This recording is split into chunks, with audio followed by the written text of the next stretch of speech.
Makasaysayang araw po, it's showtime! Sa unang hati ng taong 2012, inihatid sa inyo ng PTV, Telebisyon ng Bayan, ang buo at kumpleto mga pangyayari sa impeachment trial ni Chief Justice Renato C. Corona sa Senado sa isang makasaysayang coverage na pinamagatan ang paglilitis, katarungan para sa bayan. Sa bawat araw ng paglilitis at sa bawat forum na isinagawa, kahit pa sabing istasyon ito ng pamahalaan na nagsakdal sa Chief Justice, nasubaybayan ko kung paanong naging patas at parehas ang PTV sa pagbibigay ng lubos na panahon kapwa sa prosekusyon at depensa na ipahayag ang kanilang panig. Karangalan ko ang makapag-ambag ng ilang pagkakataon sa coverage na ito. Muntik pa akong makasama sa tinatawag na Coronabella dahil tila naging mukha akong nawawalang anak ni CJ. Biro lang po. Alam nyo na ang mga nangyari. Ang nais ko sanang balikan ay kung ano sa palagay ko ang naging aral sa atin ng lahat ng ito. Una, isang pamana ng nangyari kay Chief Justice Corona ay nalaman natin na ang Statement of Assets, Liabilities and Net Worth o SALN ay hindi isang basurang papel, kundi isang sagradong dokumento na salamin ng katapatan sa bayan ng bawat kawani. Nagbigay ito ng positibong mensahe sa kabataan na kung naparusahan dahil sa kakulangan sa SALN, ang simpleng clerk of court maaari ring parusahan sa itinuturing na simpleng pagkakamaling ito.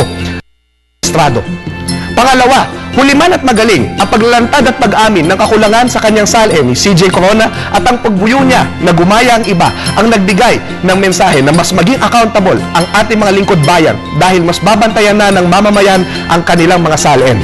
Pangatlo, tao rin ang mga maestrado. Magiging interesante sa mga psikolohista ang mahabang talumpati at naging asta ni CJ Corona sa kanyang testimonya na para sa marami ay isang malaking pagkakalat.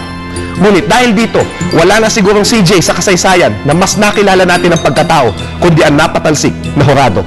Nakita natin siya bilang isang taong nasaktan, isang pamilyadong tao na tila nambubuli dahil sa kanyang buong buhay, pakiramdam niya ay nabuli rin siya. Hindi ito ang katapusan kay CJ Corona.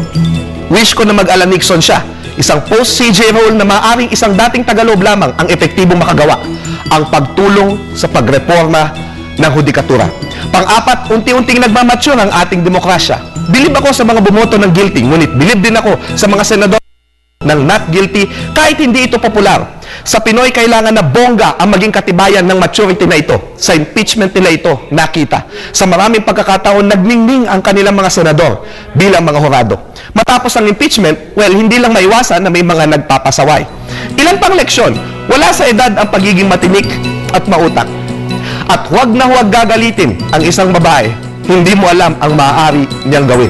Matapos ipataw ang hatol nitong Mayo, mula sa mga kainan sa The Fort hanggang sa mga tricyclean sa Cruz na Ligas, narinig kong nag-uusap ang bayan ukol sa impeachment. Sa isang natatanging sandali, anuman ang ating panig, nagkaisa tayong manood at nag-usap ukol sa ating bayan. Masasayang ang tagumpay natin kung ititigil na lamang natin sa impeachment ni CJ Corona ang lahat. Patuloy tayong magmatyan. Ako po si Xiao Chua, para sa Telebisyon ng Bayan. And that was Shout.